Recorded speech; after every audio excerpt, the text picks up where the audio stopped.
S'il ne t'aimait plus, il oublierait de t'écrire. Un homme qui écrit, c'est qu'il a besoin d'amour ou d'argent.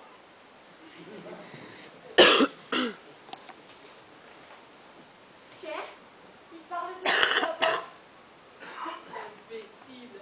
Quand on écrit une lettre d'amour, on ne commence pas par parler de sa mère. Il dit qu'il a rêvé une nuit de vacances à la mer quand il était tout petit et qu'il remplissait un seau d'algues avec vous. Deux filles qui portaient le seau. On porte le seau pour le jeu des petits hommes. Et quand ils grandissent, c'est pareil. Oh, vous êtes injuste, Sarah. Ces paroles sont pleines de tendresse. Je n'en veux pas à Luc. J'en veux à l'homme qu'il est devenu avec son fusil. Mais vous savez qu'il a raison. Oui, nous savons qu'il a raison. Oui, nous savons qu'il a raison. Donne-moi Thérèse. Je suis lasse.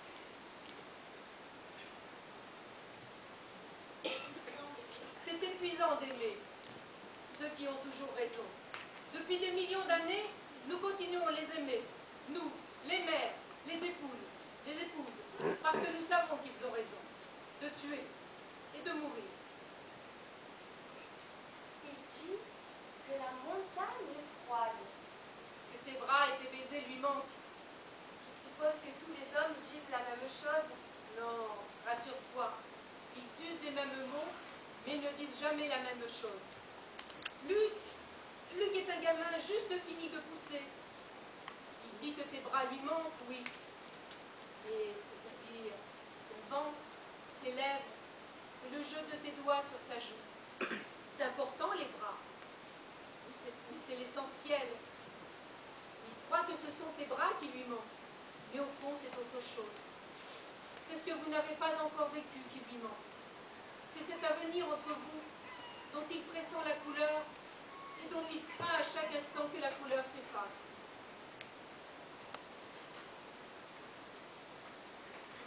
Qui lit un livre. Un auteur interdit, n'est-ce pas? Luc s'est mis à lire quand ils ont commencé à interdire les livres. Je crois même qu'il n'a lu que les livres interdits.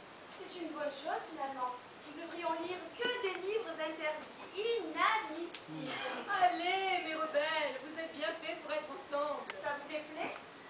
Évidemment non. C'est bien nous qui vous avons fabriqué de la sorte.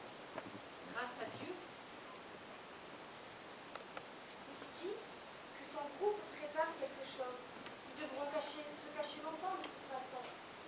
Il ne fallait pas aimer cette tête de lard. Vous pensez qu'on a le choix? À vrai dire, je ne pense plus rien sur la question.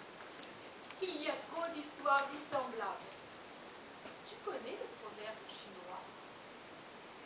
L'expérience d'une lanterne qu'on porte accrochée à son dos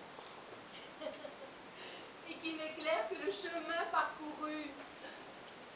Dis-moi, ma chérie, quelle est la plus belle phrase de sa lettre?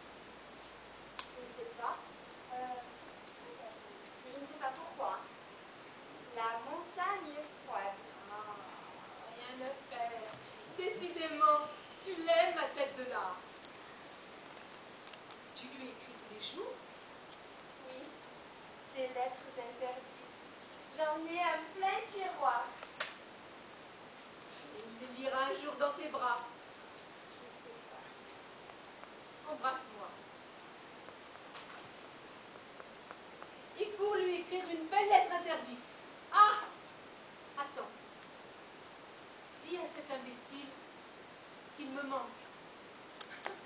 Et que ce n'était pas des algues